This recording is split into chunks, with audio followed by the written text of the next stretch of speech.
Tapi kita tadi banyak disampaikan teman-teman, saya mau tunjukkan sedikit aja. Mungkin kita bisa belajar dari sini karena kita selalu terlalu banyak teori-teori dan usulan-usulan proyek. Coba tolong ditayangkan.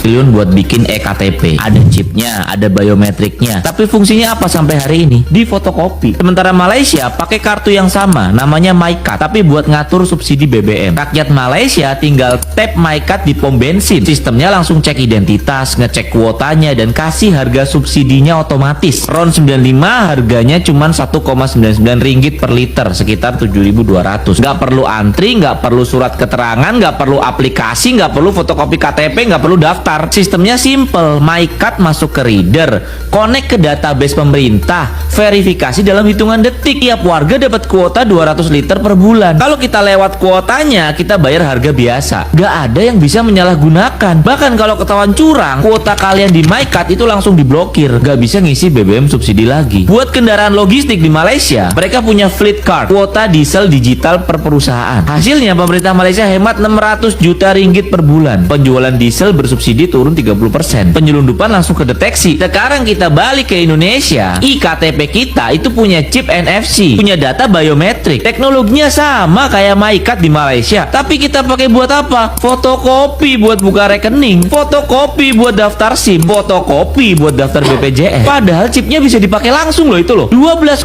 juta rakyat Malaysia udah pakai sistem ini dalam hitungan bulan. Indonesia, kita udah punya eKTP dari 2011, 15 tahun. Dan chipnya belum dipakai buat apa-apa yang meaningful. Masalahnya ini bukan teknologi. Teknologinya tuh udah ada di situ di KTP kita semua. Masalahnya ini political will aja, dan itu yang harus kita tuntut sebagai masyarakat.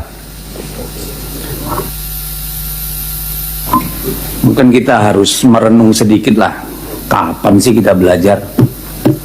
Kita kalau urusan ngambur-ngamburkan uang tuh juara satu, Pak. Untuk data saja. Padahal kalau kita pakai single data ya, ID card ini, KTP ini bisa dipakai untuk semua. Ini Pertamina keluar uang bikin data sendiri untuk subsidi, ya, nggak menyelesaikan persoalan itu, banyak persoalan di sana. KPU keluarkan uang untuk data pemilih, triliun-triliun nih semua urusannya ini, ya. Lalu BPJS bikin lagi, Kemensos bikin lagi, semuanya bikin hanya untuk urusan data. Luar biasa ini. Pemborosan yang luar biasa kalau menurut saya. Entah kapan kita mau selesaikan. Kita harus bilang kita lebih bodoh dari orang Malaysia kalau urusan ini, karena nggak pernah kelar. This is nothing personal, Pak, ya. Tapi ini persoalan kita. Dan saya kira benar tadi yang disebutkan, ini soal political will.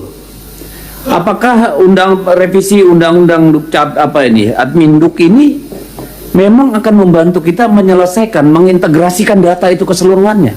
Atau undang-undang yang sedang dibahas di Balik tentang undang-undang satu data? Karena kelebihan kita di negara ini dalam urusan pemerintahan adalah semua hanya mikir urusannya, bukan tanggung jawabnya, urusannya. Hanya bagaimana kewenangan itu tetap ada, tapi nggak pernah menyelesaikan masalah. Semua berebut kewenangan, berebut urusan, ujung-ujungnya kickback. Ini yang sering jadi problem, redundancy terus terjadi. Untuk soal data ini, triliunan kita buang tuh tiap tahun. Padahal BRI punya data nasabah misalnya, dan lain-lain lah. Juga tadi rumitnya, kita punya KTP, udah pakai chip, apa-apa urusan harus pakai fotokopi lagi. Ditanya lagi kakak, ditanya lagi surat lahir, ditanya lagi kalau kami ini surat baptis, mampus kita.